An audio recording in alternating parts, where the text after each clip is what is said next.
Hey internets, you may have heard of a little measurement known as IQ, or intelligence quotient if you really want to sound more impressive and sophisticated than you actually are. The basic idea of IQ is that it's a score derived from a plethora of a bunch of different tests such as the Stanford-Binet Intelligence Scales Test, the Woodcock-Johnson Test, the Wechsler Adult Intelligence Scales Test, or my two personal favorites, the Cattell Cultural Fair Intelligence Test, or the Ravens Progressive Matrices Test. There's a bunch of these tests out there that are considered relatively accurate for measuring IQ. And the purpose of these tests is to measure fluid intelligence, or come the closest to measuring a person's base reasoning ability, or general intelligence, or sometimes simply called the G factor. But of course, it's a lot more complicated than that. Those who are not new to my channel know that I tend to focus on refuting things.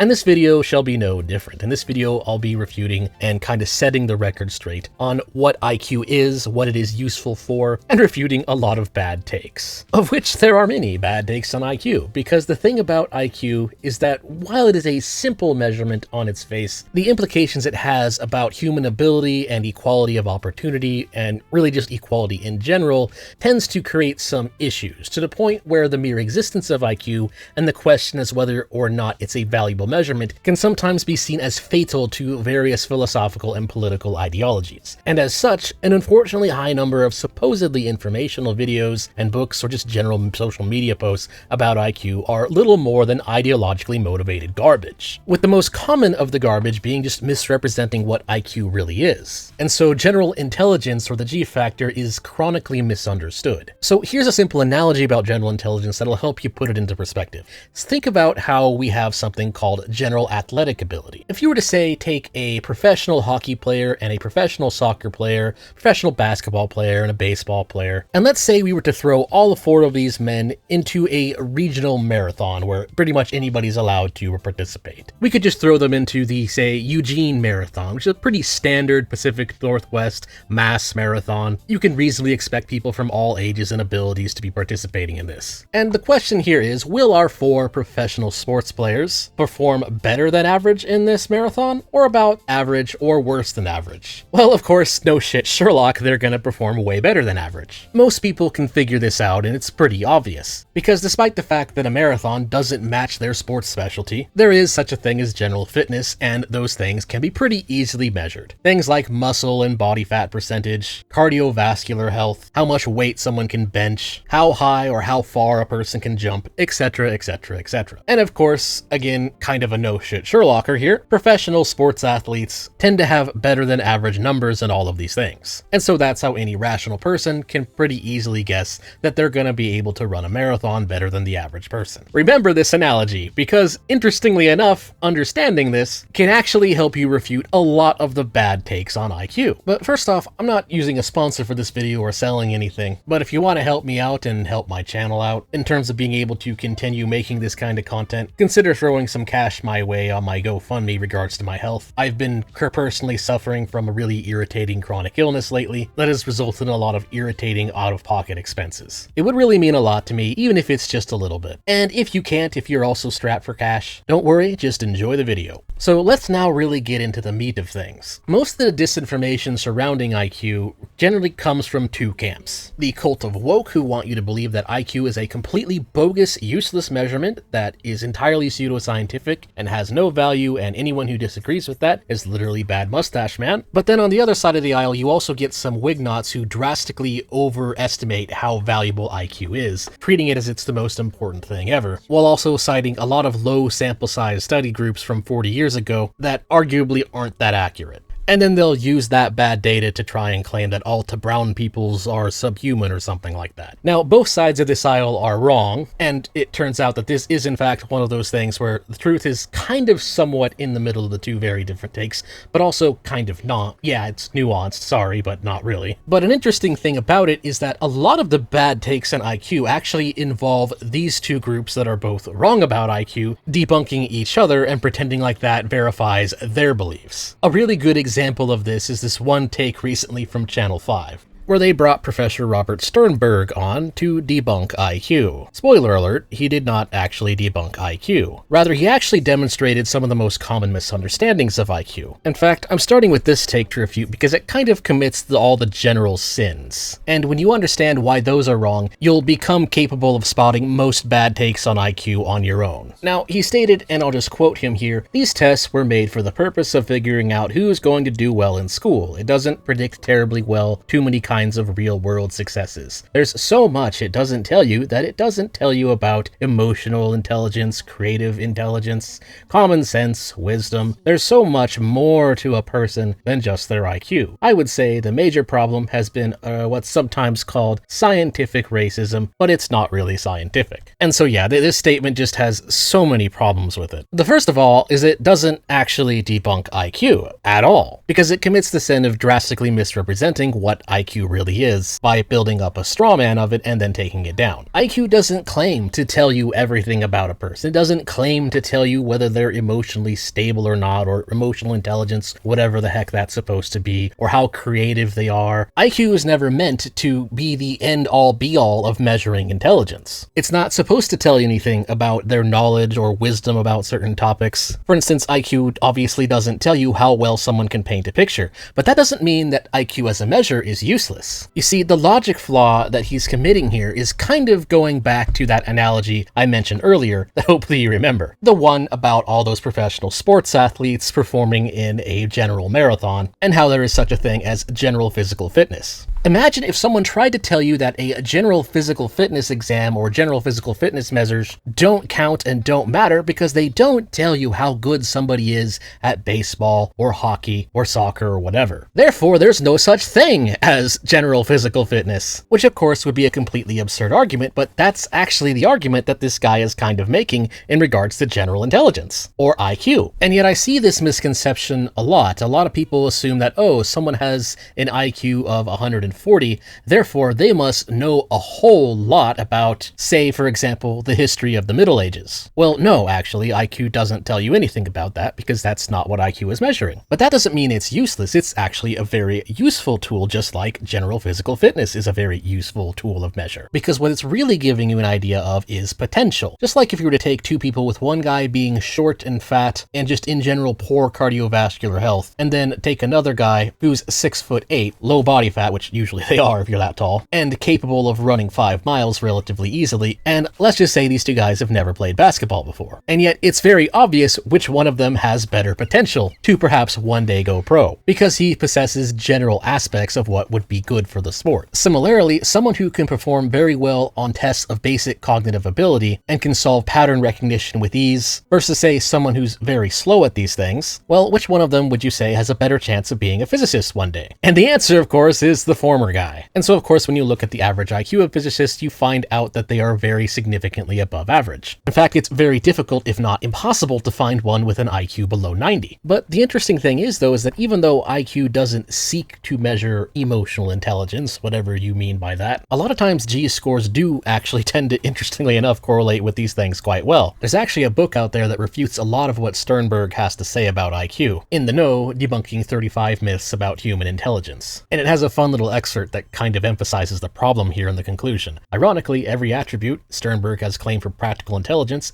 actually is an attribute of G. So sadly, it seems that Sternberg is really just a grifter whose life's work is dedicated to pretending like he has refuted IQ and pretending like he has a better alternative, when in reality his alternative by his own measures performs worse than IQ. I'd strongly recommend this book for anybody who wants a more in-depth understanding of a lot of bad takes on IQ and why they're wrong, and it actually has an entire chapter dedicated to some of the stuff that Sternberg has said. This guy's actually not just some random guy that Channel 5 put on. He's been pushing this very weird theory that there's this something called practical intelligence as his kind of superior alternative to IQ, but the problem is it doesn't really work, and he is only able to reach his conclusions by cherry-picking other studies. And then another thing he did was, of course, mentioning the whole race realism question. A lot of times when people are trying to debunk the concept of IQ, they will often do it within the context of trying to refute some racist bad take, which may not seem like a big deal because a lot of times they are wrong, but the issue is that they are trying to basically make a moralistic fallacy argument. They're trying to associate the entire concept of IQ with the Wignots to imply that you are a no good, very bad person if you consider IQ to be useful in any way. Or in some cases try to say that IQ is invalid because it's morally bad for equality to be untrue, therefore IQ must be wrong, which is ridiculous. And of course it's just false because it's entirely possible to talk about IQ without mentioning race, statistics, or anything like that. You can absolutely use IQ as a useful measure without caring about that stuff. But lastly, there's also just the issue of him just blatantly lying. Going back to what Sternberg said, it doesn't predict terribly well too many kinds of real-world successes.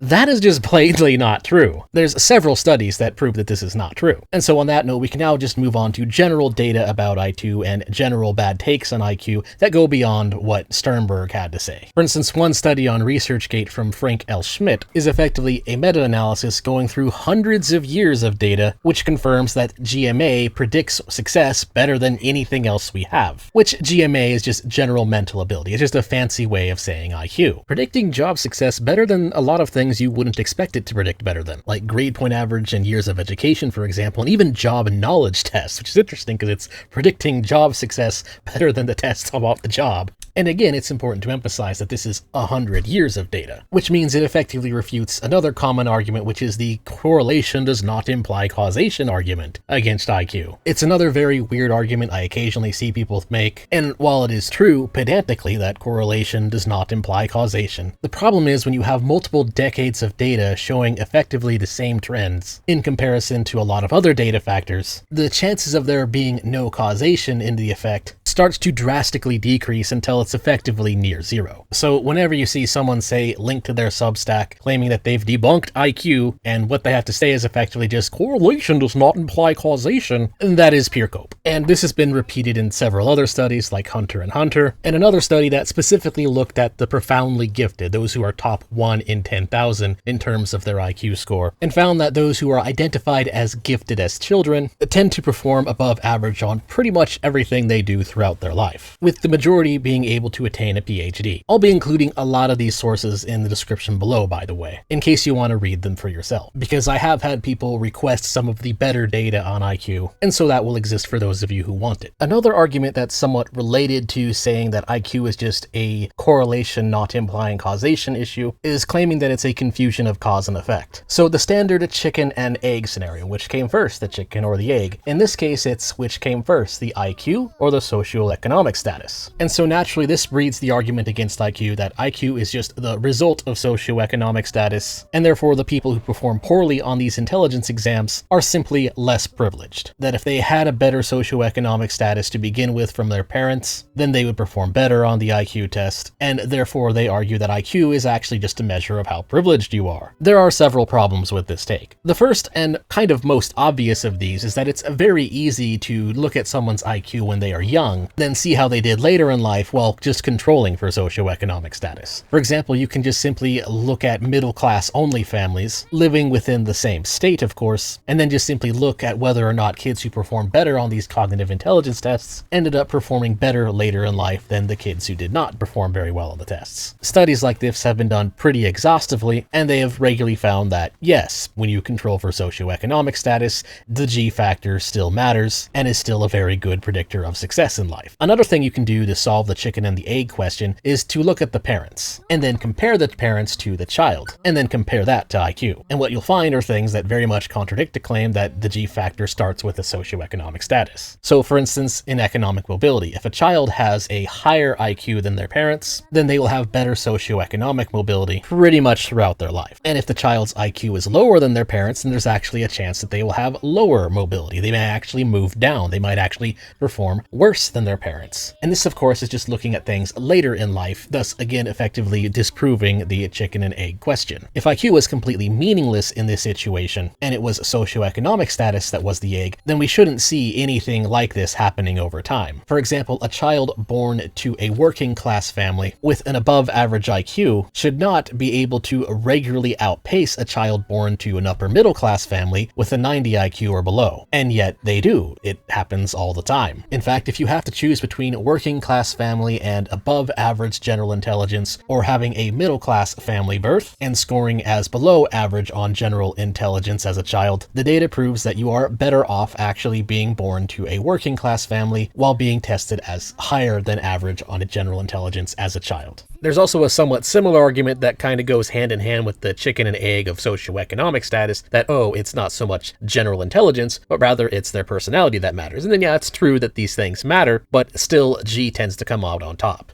This would not be possible if IQ was pseudoscientific. Another argument out there, a kind of silly one I'd like to move on to that I see occasionally in videos and I see reposted on social media, is this idea that IQ is bogus or doesn't matter or it's not as important as you think, which again is kind of true. IQ isn't as important as some people think, but it is still important. But some people try to say that it means nothing because people generally tend to perform slightly better on IQ tests when offered some kind of reward. There was a role of test motivation in intelligence testing study back in 2011, which found that incentives increased IQ scores by an average of 0.64 SD, which, that's fairly significant. However, the first problem with the article, you'll find if you actually look the article up and just kind of read through it a bit, you might notice that the article has been retracted.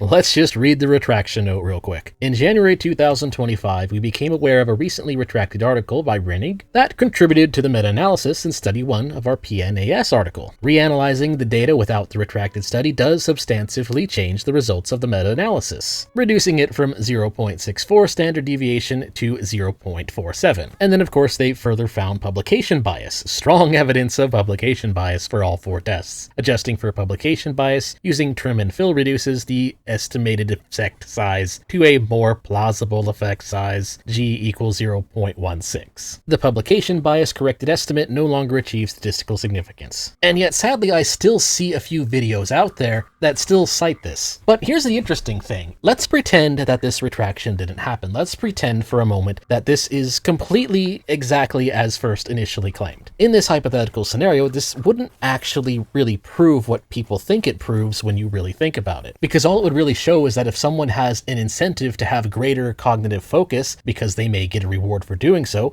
they tend to perform better. For example, there are in fact random controlled trials and various systemic reviews that show that immediate rewards or incentives like a cash reward for doing well can also improve performance on physical tasks, like for example running longer time on a treadmill or even having better grip strength. And there have actually been some pretty funny studies that have looked at things like this one from McKinsey back in 2023. An unexpected monetary reward enhances endurance exercise. What these mad lads basically did is they offered people during a cycling exercise some money to see if offering them money to go longer would allow them to go longer, and as luck would have it, they were able to go longer. The unexpected incentive significantly increased the length of time that they could go before fatigue. So did people ever consider the possibility that maybe, just maybe, when you have an incentive to focus more on a task, you're able to do that task better? I mean, it's an absolutely crazy thought, especially this weird thought that might improve your ability at cognitive tasks if you're more cognitively focused because you care about the task more. So what would this debunk in terms of IQ? Absolutely nothing. It's just an extension of the fact that humans are rational actors, and so when we have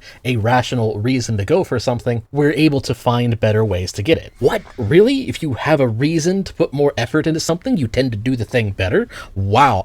I would never have guessed. Nobody would have ever guessed this. And this is where I need to kind of go on a bit of a tangent, because one of the biggest issues I have with a lot of the bad takes on IQ is that coming from the side claiming that IQ isn't a meaningful statistic, that IQ itself is pseudoscience, all of the reasons behind them really just kind of come across as Midwit cope. And looking at what Midwits have a tendency to believe these days and how they think these days, well, that kind of makes sense that you would expect that, because Midwits tend to overwhelmingly always follow the opinion of the cathedral, and one of the key dogmas of the Church of Correct Think and political correctness right now is that everybody's equal all the time. Equality gives us happy, warm feels in our tummy, therefore equality real. And IQ comes along and says, no, actually, we're not equal. There is something called intellectual talent, which I find very strange and inconsistent, because using the same logic, you could say that physical exams are bad because physical exams also reveal inequality. And yet, for some strange reason, people are weird about measuring intelligence in a way that we as a society are not weird about measuring physical ability.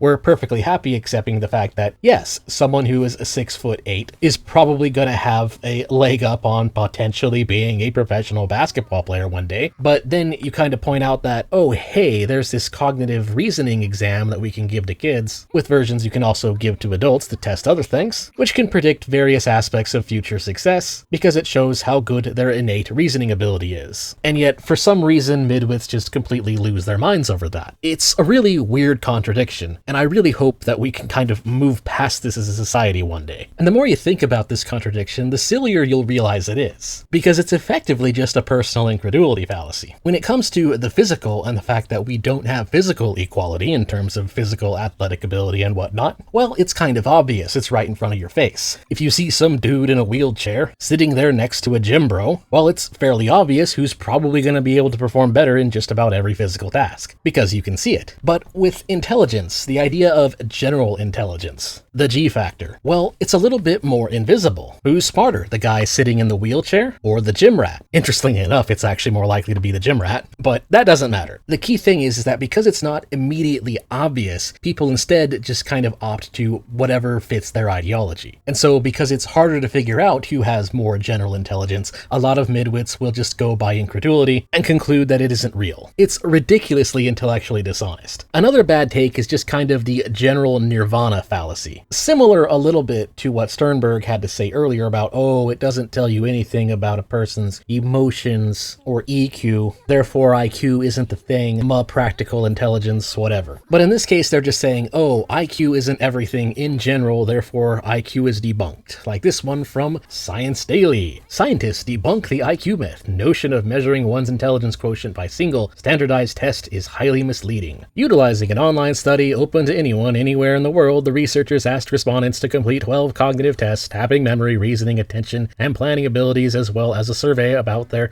background and lifestyle habits. Yeah. IQ does not claim to measure all of those things. That doesn't mean you've debunked IQ. IQ was never ever intended to be some kind of mysterious perfect measure of all human cognitive activity. There's a few people who think that it is, but they're also wrong, so it doesn't matter. But the real problem here, the thing that many people, including many highly educated and allegedly intelligent academics, seem to continuously fail to grasp, is that IQ doesn't really claim to represent intelligence as the ultimate end-all be-all measure of intelligence. Rather, the G factor represents merely claims to be the closest thing we have. It doesn't claim to be perfect, it just claims to be the most accurate predictor, which the studies I just mentioned roughly 10 minutes ago prove it to be so. Modern science doesn't actually know everything in the human mind, especially in regards to things like consciousness or in things that compose qualia. We don't fully understand these things, they're still very subjective, and so IQ takes that into account and just attempts to predict it. And so sure enough, when it comes to this specific study, many problems with Hampshire's research was pointed out in a review from Richard J. Hare, from misleading introduction, using old sources that have either been obsoleted by better data, or in some cases just flat out disproven, data cherry picking, assumptions baked into the methodology that commit basic logical errors, and fudging their data to make it seem like G had less impact than it did. What the problem here in general boils down to is that when a study like this comes out and effectively just says, well, actually IQ is bogus because it doesn't perfectly measure insert thing here in some arbitrary subjective framework that we effectively just made up, that's not actually debunking IQ, it's just engaging in academic pedantry. But really the biggest problem here, the main issue, is really the fault of legacy media. Because IQ makes implications about equality quality of outcome that doesn't really jive well with the ideology of most corporate journalists, studies that allegedly debunk IQ, well, they tend to get a lot more publication and widespread praise in the mainstream media that they don't really deserve. I looked into the coverage bias on this one, and it's almost kind of infuriating. The study claiming to debunk IQ, rationing human intelligence, received widespread media praise. It was reported on CBS News, it was on The World, it was in Discover Magazine, Indy 100, and that's just to name a few. And that's not counting a lot of the media sources that directly focus specifically on only science. And yet, its Refutation, the paper from Richard J. Hare, received effectively no mainstream media coverage that I could find. And this is how legacy media is lying to you about IQ. A study comes out that claims to debunk IQ. Journalists who are disproportionately card-carrying members of the Church of Woke publish the study en masse. The study, which claimed to debunk IQ, then of course gets debunked itself, often showcasing several errors that should have been obvious. Journalists then of course proceed to completely ignore the refutation and continue to mislead the public. And so interestingly enough, IQ research has kind of accidentally also become one of the biggest pieces of evidence that Curtis Yarvin's theory of the cathedral is in fact completely accurate, in that the combination of journalism plus academia together can often sometimes result in these really perverted incentive structures, which ultimately results in a conveyor belt of disinformation in favor of woke ideology that is then fed to the public as if it's true, valid science, when in fact much of it is unfortunately just a bunch of pseudo-intellectual nonsense. Another thing often mentioned is the Flynn effect, which by itself could earn an entire video. TLDR, the environment has shown to have positive effects on IQ over time. Like, for instance, better nutrition has led to better brain development and thus better IQ, which brings you to obvious misconceptions. This doesn't refute IQ. In fact, it would be very weird if certain environmental effects that are known to have a positive impact on brain development did not result in an increase in IQ. The fact that it did increase IQ and that IQ has been increasing because of these things actually proves that the brain's processing power must therefore have an effect on IQ, since increasing it increases IQ. And so the Flynn effect really just provides additional proof that IQ has statistical relevance in measuring intellect, not the opposite. And so when you see someone trying to cite the Flynn effect as if it debunks IQ, that shows a poor understanding of what the Flynn effect is and why it actually happens. However, there is a thing that the Flynn effect does effectively disprove, which is that the Flynn effect shows that there is definitely an environmental impact on IQ. It's not entirely genetic, and thus the 100% ethnogenetic hypothesis about IQ is definitely not true. This is where I kind of have to refute some of the rightoid ethno-nationalists who tend to just kind of cite IQ world data maps and pretend like that's accurate. Those maps are actually an example of right-wing midwittery. It's pedantically correct that yes, these countries do have that average IQ. However, we also know for a fact that health in regards to brain development of children in third world countries is nowhere near optimal. And so when you see someone try to cite something that says, oh, people from Somalia have an average IQ of 60, that's definitely at least partially inaccurate. So you definitely want to avoid citing the world IQ data out of context. When you do that, it'll make you just look like a cringe racist, and thus people will just dismiss what you're saying outright, because it's not true. But also, just kind of being an annoying libertarian right philosopher here for a moment, I have to point out that even if it was 100% in terms of genetics explaining the IQ disparity between population groups, that still wouldn't be a reason to hold, say, a random African American collectively guilty for that. You don't want to commit the fallacy of averages, especially when something's graded on a curve like IQ. Someone coming from a group having a slightly below average IQ obviously doesn't mean that they as an individual have a low IQ. So that still wouldn't be a justification to be racist. What it would be a justification to use IQ testing more often, so that way the individuals who don't have low IQ no longer have to worry about being held collectively guilty for it. Because if we just normalize IQ testing as a culturally accepted thing to do, and just accepted the fact that it's a powerful predictor of job performance, instead of just pretending that it's not true by circulating bogus studies around, we can give each individual their fair turn regardless of what their race or ethnicity or cultural background is. And that's important to keep in mind because, that being said, the 0% hypothesis, on the other hand, is also probably not likely to be true. The idea that IQ differences between population groups is entirely environmental, the 0% hereditary hypothesis, we'll just call it the zero hypothesis. This is something we have to kind of get back to refuting the leftists, because it's also probably not true. Or really, to be specific here, the last thing to be refuted is the idea that it's the academic consensus that it's zero. To The truth is, there's no academic consensus on this whatsoever.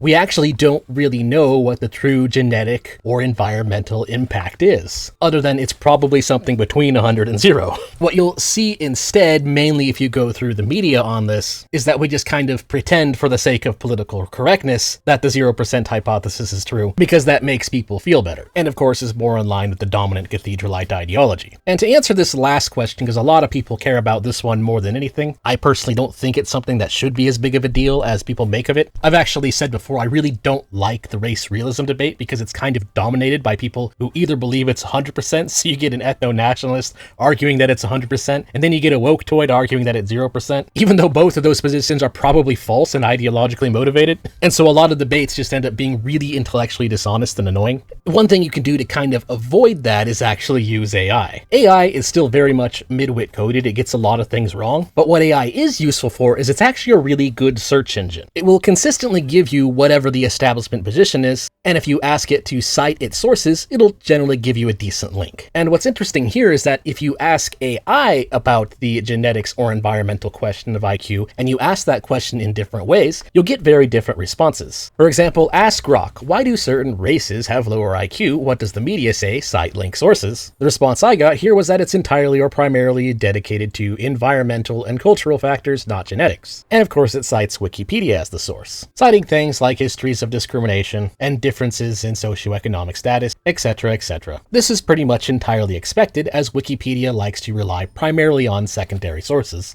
aka legacy media. So then let's use Grok to search for a more specific question. According to actual scientific experts in the field, what the score is between 0% and 100% of whether it's an environmental effect or a genetic effect as the explanation for IQ differences between population groups. Give it a much more in-depth specific question, and notice how I said only look through credible scientific sources and cite those sources, ignore legacy media sources. Try to find actual surveys of expert opinion. Now, with this much more specific search term as our question, you'll get answers all over the place. Some say 50 to 80%, some surveys linked about 65%, or a recent one in 2020, just kind of being all over the freaking place. Most of them say it's 50%, but it's actually a very, very wide net. There's a whole lot of disagreement here. The reality here is there's no unified academic consensus on the causes of IQ gaps between these population groups. We don't actually know. There's a whole lot of people who think that they know, but they don't. In fact, I'd say that this is a subject that the more someone thinks that they know for sure what the actual percentage impact is, the more likely they're wrong. Because an unfortunate thing about this research is that, again, because it's a very big hot button issue, in fact, I'm actually risking this video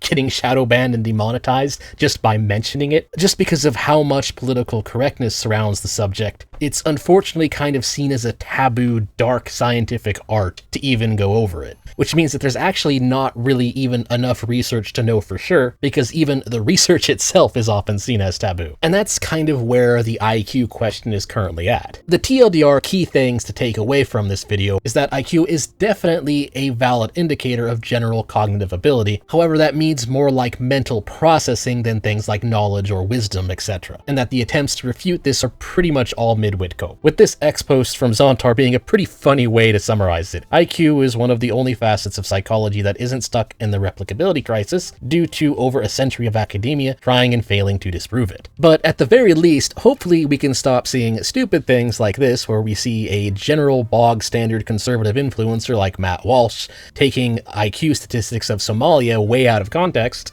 only for him to be responded to by an even more wrong, clueless woke-toy journalist saying that IQ is completely fake and means nothing, and is not based on science at all, except for, you know, the hundreds of scientific papers all proving that IQ is not fake. Plus, it should just be really obvious to any rational person with even just basic K-12 education that it's not 100 and not 0. We've known for centuries that what a pregnant woman eats and exposes herself to has an impact on her child's neurological development, so it's very obviously not 100. And we also already know that genetics has statistically relevant impact on individual cognitive function, and since different population groups only just started seriously mixing within the last 100 years after being culturally, technologically, and geographically separated for thousands of years, it would be very statistically unlikely to be 0, especially considering we see divergent evolution already in every other aspect. It's not as impossible as the 100% hypothesis, but it is like saying that a dice somehow landed on the same number hundreds of times in a row, which would explain my personal observations earlier. I've never met someone who believes it's 100 that wasn't some ethno-nationalist in some way,